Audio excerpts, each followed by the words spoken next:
Hello learners, myself Shubhashish Maji, professor in Mechanical Engineering of School of Engineering and Technology of Indira Gandhi National Open University, discussing the topic that is energy transfer. This is the second unit of module 1. In the first unit of module 1, we have discussed about fundamental concepts and definitions.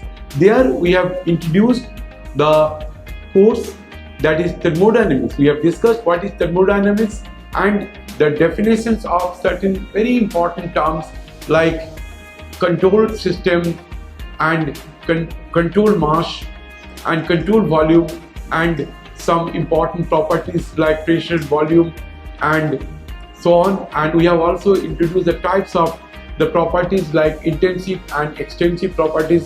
So we also introduced the term that is energy. So now in this model we will confine ourselves with energy transfer. So thermodynamics we have already discussed, that is thermodynamics is the science of the relationship between heat, work and the properties of substance. Heat and work are intimately connected through energy, and hence thermodynamics is defined as the study of energy. Energy is essential and vital component of our life, hence knowledge of thermodynamics is essential for all of us. As you all know that thermodynamics deals with stored energy like chemical, potential, nuclear, etc. Energy fluxes like solar, wind, hydro, etc. Energy exchanges like heat and work, and the associated changes in properties. Now when you talk about the stored energy, you think of chemical energy like petroleum we use in our car, and when the fuel burns, then the car moves. That means we are converting. This is the conversions of chemical energy to the kinetic energy. And potential energy also we can say it's the stored energy. Say for example that when water is there at a high altitude or on the top of the hill, so we can use the water turbine, that is hydroelectric plant. That stored energy, since it is at a height, so when it falls from a height h, so we can get this potential energy mgh, and that will convert to kinetic energy, and that kinetic energy we can use for rotating the blades of the turbine, and we can convert that kinetic energy due to rotation to electrical energy that we can use in that hydroelectric plant. And that solar and wind and hydro, these are the energy fluxes, examples for energy fluxes, and energy exchanges like heat and work and the associated changes in properties. Now these are the examples, the different forms of energy. Say for example, when that different forms of energy, you see that when we supply heat and that your ice cream melts, so it is the conversion from heat energy to other form of energy. And you see that forms of energy, that nuclear energy, if you think of nuclear energy, that is that fission and fusion. And for the fission at the earth crust, that nuclear reaction is known as fusion, and for solar energy, that is the fission energy. Now these are the different forms of energy. Internal energy, that is internal energy U, is intimately related to the internal structure of the substance in terms of the internal microscopic energy mode. And we will see that internal energy is a function of temperature. So U is a function of temperature. If the temperature of the gas increases, then definitely the internal energy will increase. So we will talk about internal energy in detail in our subsequent lectures. Now when you think of the law of conservation of energy, that we all know that energy cannot be created nor destroyed. Total energy is always conserved. So the law of conservation of energy, we can also say like this, that the energy of a system remains constant if the system is isolated from its surroundings as regards heat and work. Now, energy and energy transfer. Now that we have defined a system and can describe the state of that system by some set of its properties, we can discuss the quantity called energy. The total energy contained within the system boundary can be given the symbol capital E and is made up of the kinetic energy, potential energy and the internal energy U. So when you think of the total energy, that is capital E, is the sum of kinetic energy plus potential energy and the internal energy U. You all know that kinetic energy is expressed as half mv square, where m is the mass of the object and v is the velocity, and potential energy is expressed as mgz, where m is the mass, g is the acceleration due to gravity, and z is the datum height, and u is the internal energy.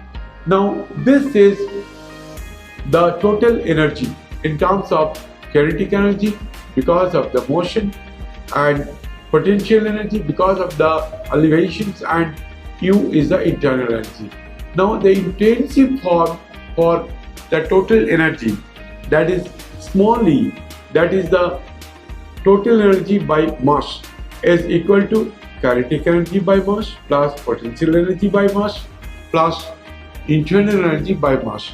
So total kinetic energy is half mv square. If you divide by mass, it will be only half v square. Then total potential energy is mgz. If you divide by mass, we get gz, and when you divide capital U by mass, we shall put it at small u. So small u is the intensive property and capital U is the extensive properties. So here you see we can calculate the total energy, that is kinetic energy plus potential energy plus internal energy. We can all, once you get the total energy, so we can calculate small e, that is energy per unit mass. So we can calculate the total energy as well as we can also calculate the small e, that is the intensive form for the total energy. Now here it's a very nice example for the conversion of kinetic energy into potential energy. Say there is a small hilltop where a boy is cycling. So here you see that with a tremendous speed it is coming, and after that he is with that energy, he is just reaching on the top of the hill. Here you see that initially he was having kinetic energy, but when he is just reaching at the top of the hill, its velocity is 0. But that means the kinetic energy becomes 0. But where is this energy goes? And here there is a conversion from kinetic energy into potential energy. And again, when it is going down, that velocity is gaining, and when it is just going down, its velocity increases. That means the potential energy is converting into the kinetic energy. So this is a good example how we are converting the transform from kinetic energy to potential energy, and again from potential energy into kinetic energy. Now energy transfer. To change the value of the system energy E, we must examine a system that is not isolated from its surroundings. How can energy be changed for the system? Note that energy crossing the system boundary could be categorized in many ways and allow the engineer or scientist to easily tie the results of calculation to the performance of equipment such as turbines, compressors and heat engines. Now we will introduce the term work. For thermodynamic work, we can express W is integral of PdV, and this expression is coming from the fact that we know that work is equal to force into distance. So if you divide force by area and multiply again that distance into area, obviously force per area comes out to be pressure, and area into distance comes out to be volume. So when you think of a piston cylinder case or arrangement, then the thermodynamic work done can be expressed as W is equal to integral of P dV, where P is the pressure and dV is the small change in volume. Now there is a sign convention. Sign convention says that the work done by the system is positive and work done onto the system is negative. So we will use this sign convention system, that is work done by the system is positive and work done onto the system is negative. Say for example, when you compress the air, that means we are doing the work onto the system, so that is negative, and when the work is done by the system, that is positive. Now here we will discuss about the constant pressure process. So what should be the final expression for the constant pressure process? We know that work done, the best formula for work done is equal to integral of P dV, but here the limit for the integral is 1 to 2. That means the change of state takes place from the state 1 to state 2. Now since it is a constant pressure process, so work done is equal to integral of P dV, but since it is a constant pressure, so P we can take out from the integral, so it will be P integral of 1 to 2, that is dV, and dV integral of dV is equal to V2 minus V1. So finally we are getting P1 into V capital V2 minus V1, and if M is the mass, then we can write in terms of the specific volume, that is V2 is the specific volume and V1 is the specific volume of the substance at state 1. So final expressions will be P1 into M within bracket V2 minus V1. So this is the expressions for the constant pressure process. Now we see physically how we understand the constant pressure process, because here you see that water is placed in a piston cylinder arrangement, and if you supply heat, the piston will move up because pressure is increasing, and here the volume is moving up.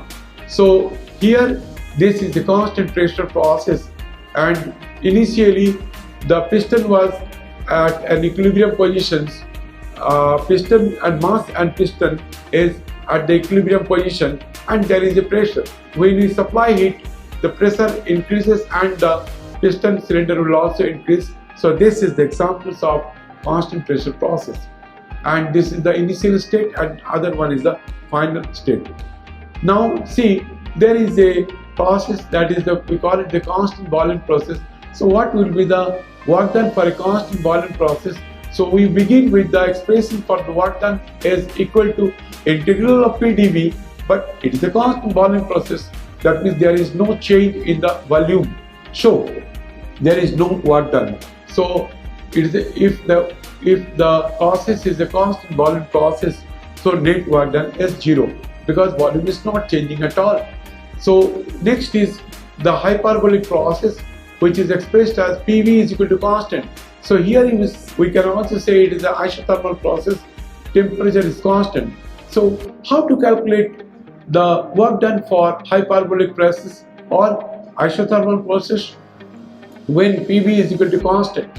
So you see that if PV is equal to constant, so pressure is equal to constant by volume.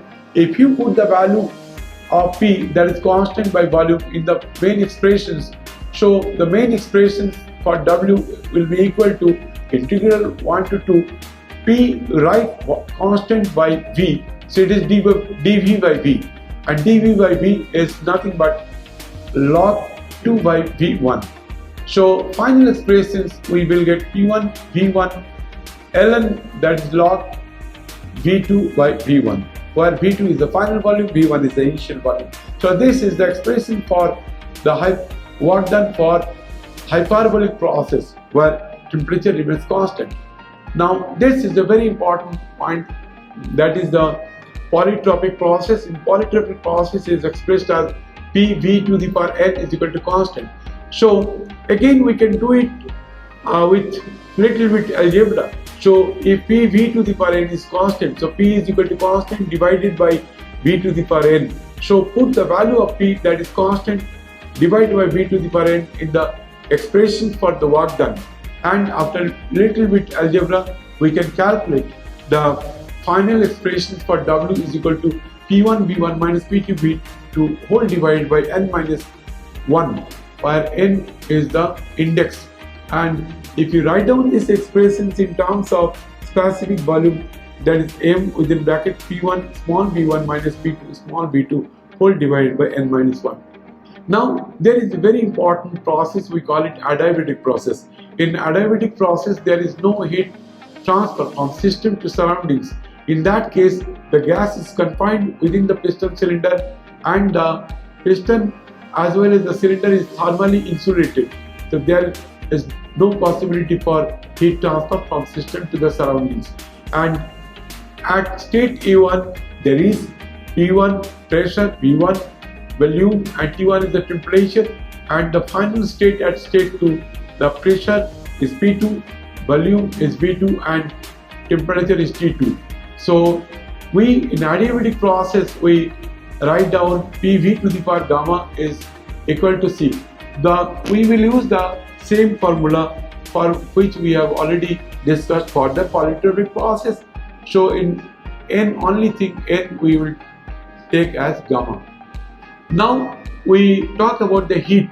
Heat is the interaction between systems which occurs by virtue of their temperature differences when they communicate.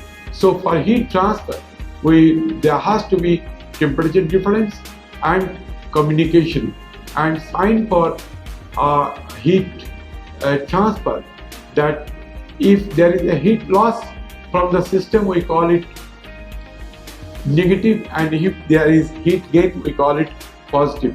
Three modes of heat transfer, we already know that these three modes of heat transfers are conduction, convection, and radiation. And whenever there is any heat transfer, they will be either through the conductions or convections or radiations. But there may be some cases where all types of heat transfer takes place. So this is the case that a saucepan having some water we are heating in the furnace. So here you see that when you hold the handle of the saucepan, if it is a metallic, then there will be heat transfer through conduction.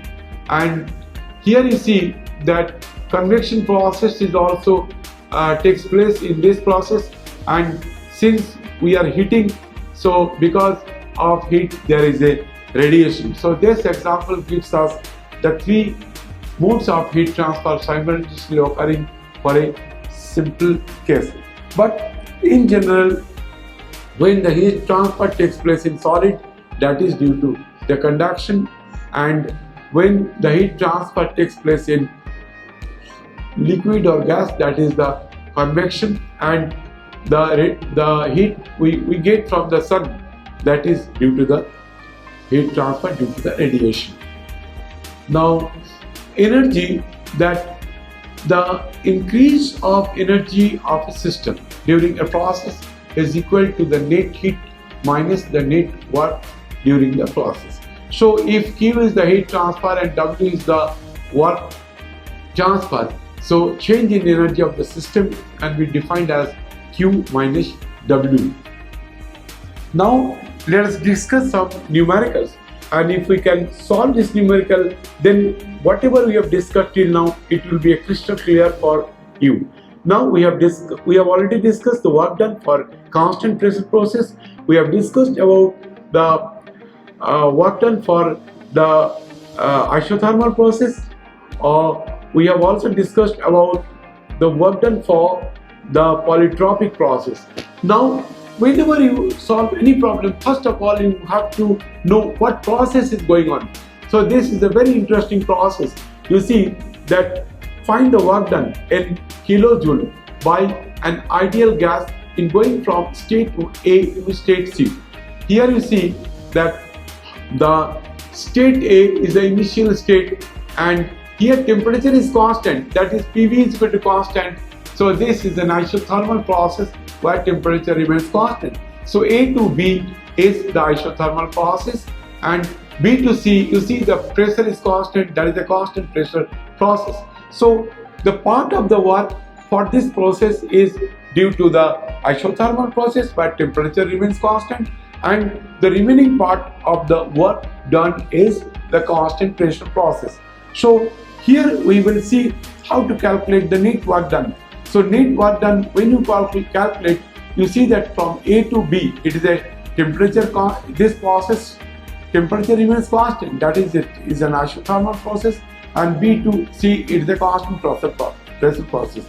But for isothermal process, we know the expression for the work done, that is PV VV ln VV by VA, plus for a constant process the expression for work done is PV within bracket VC minus VB. But what is PV? That is the pressure at the point B. What is VV? That is the pressure at the point B. The pressure at the point B, that is given as 100 kilopascal, and the volume at point B is given 2 meter cube. So these values are known. And ln VV, that is the volume at point B, that is 2 meter cube, and VA is the initial volume, that is given as 3. So all these data are given, so we can very well use this expression for calculating the work done for the isothermal process. But when the process occurs from B to C, it is a constant pressure process. So we know pressure, we know volume at point C and volume at point B. So we can calculate, and final result will be equal to minus 181.10 kilojoule. But one very interesting thing is this, that in these expressions you are getting the final work done as minus, negative. The reason behind this, that this is the work done onto the system. That means it is the compression process.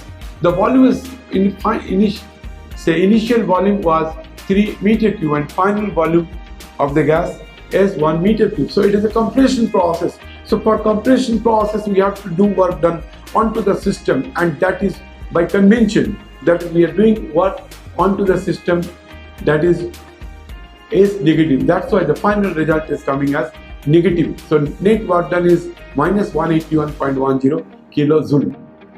Let us discuss this problem, that is example 2. On the surface of the moon, where the local gravity of G is 1.67 meter per second square, 2 kg of a gas occupy a volume of 1 meter cube.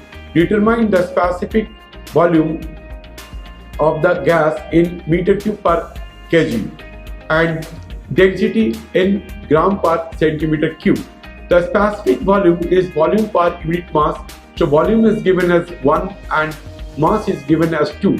So the final result will be 0.5 meter cube per kg. That is the specific volume.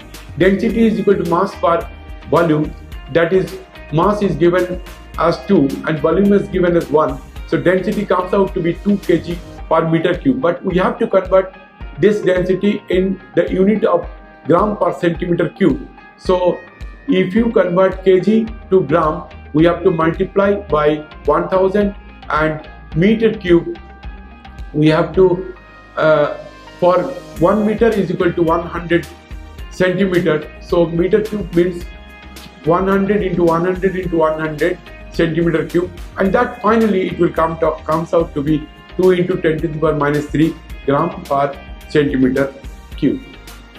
Now the next problem we have taken as calculate the work done by a body of 15 kg mass falling freely in a vacuum through a vertical distance of 15 meter in a gravitational field of 6 meter per second square. It is a very interesting case that the body is falling freely. So when a body is falling freely, it does no work. So as the body falls freely in a vacuum, there is no interaction across the system boundary, and hence the work done by the body is zero. Of course, there is an exchange of energy between the potential and the kinetic energy mode. So this is another example, that is example 4. A mass of gas is compressed in a fully resistant process from 80 kilopascal and 0.1 meter cube to 0.4 megapascal and 0.03 meter cube. Assuming that the pressure and volume are related by PV to the power n is equal to constant, determine the work done by the gas system. We have already discussed the work done for a polytropic process. We have done the expressions for the work done, that is equal to P1 V1 minus P2 V2 whole divided by n minus 1. But in this case, you see that pressure 1 P1 is given as 80 kilopascal, V1 is given as 0.1 meter cube, that is volume, initial volume. The final pressure P2 is given as 0.4 megapascal and the final volume is given as 0.03 meter cube, but n is not given. So how to calculate n? That is our discussion. So here n is not given, but it is given that this process is a polytropic process. For the polytropic process, we know that P1 V1 to the power n is equal to P2 V2 to the power n. So we know P1, we know V1, we know P2, we know V2, so we can calculate the value of n. You take logarithm on, or if you write down the expression from here, that P1 by P2 we can calculate equal to V2 by V1 whole to the power n, and take logarithm on both sides, you will get the value of n is equal to ln P1 by P2 divided by ln V2 by V1. Now we know P1, that is initial pressure, and we know V1 at the initial volume, we know P2, that the initial pressure, the final pressure P2, we know the final volume V2. We just substitute all these values in this expression, we can calculate the value of n. That comes out to be 1.34, and if you put the value of n in this final expressions, then we can calculate the work done, that is equal to minus 11.76 kilojoule. Again we are getting the value minus because the work is done onto the system, that's why we are getting the final value. Now there are other modes of energy, that is chemical energy, strain energy, electrical energy and magnetic energy. And here you see a very interesting diagram where there is a battery. Through the battery, chemical energy is converted to electrical energy, and that electrical energy is also converting magnetic energy because the current is flowing through a coil. One nail is there inside the coil, and if there is a magnetic flux induced because of the current flowing through the coil, the nail will also be magnetized, and if there is a clip, paper clip, and that clip will be attracted by the magnet. So again it is the case of kinetic energy. So you see that from this diagram there is a chemical energy, conversion of chemical energy to electrical energy, and conversions of electrical energy to magnetic energy, and finally the conversions of magnetic energy to the kinetic energy. So all these things is happening from this diagram. So battery, when it is on, there will be current flowing through the circuit, and current will flow through the coil, and there will be magnetic flux induced, and in turn the nail will be magnetized, and the paper clip will be attracted by the magnet. Now this is a very simple objective type questions. Let us see how we can solve this problem. In which of the following process will the internal energy of a system remains constant? But we all know that for isothermal process, when temperature remains constant, there is no change in internal energy. So the first option is correct. Second one is that 500 gram of ice at 0 degree centigrade is mixed with 540 gram of ice at 0 degree centigrade is mixed with 540 gram of water at 80 degree centigrade. What will be the final temperature? Here you see that when ice melts, it needs heat. So how much heat is required? So for 540 gram of ice, if it melts, then the latent heat of ice is 80 calorie. So it needs heat 540 into 80, and that heat will be required from the 540 gram of water at 80 degree centigrade. But when here heat loss is equal to heat gain, so heat gain by the ice will be equal to the heat loss by the water, and when the water will be converting from 80 degree centigrade to 0 degree centigrade, so the loss of water will be a loss of heat by the water will be 540 into 80. So the final temperature will be only 0 degree centigrade. Only thing, in this process ice will be completely melt into water.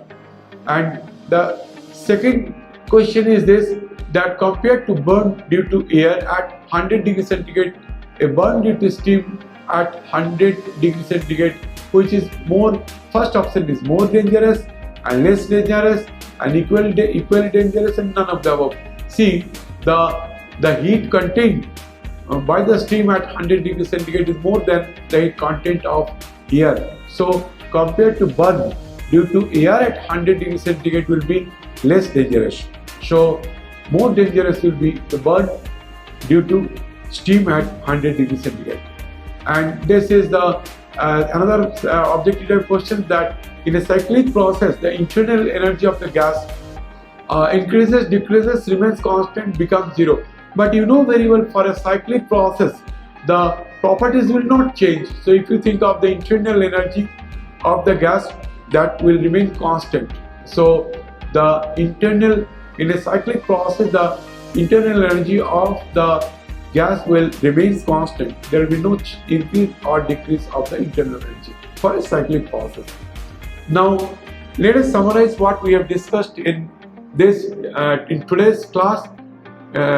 We have discussed about the thermodynamics, we have discussed about the energy, we have discussed about forms of energy, we have also discussed about the transfer of energy by giving suitable examples, and we have also discussed about the thermodynamic work and some numericals. We have discussed about the different processes for calculating the work. If the process is the constant pressure process, for which the expressions for the work done will be different, and if the process is say isothermal process, then the expression for the thermodynamic work done will be different. And also we have discussed about the thermodynamic work for the process which is polytropic process, for which the pressure volume given as PV to the power n is equal to constant. So in the next class we will discuss more numericals, we'll discuss the more and the applications for the first module. So for that, thank you very much. If you have any difficulties, you can ask through mails or through mobile. Thank you very much.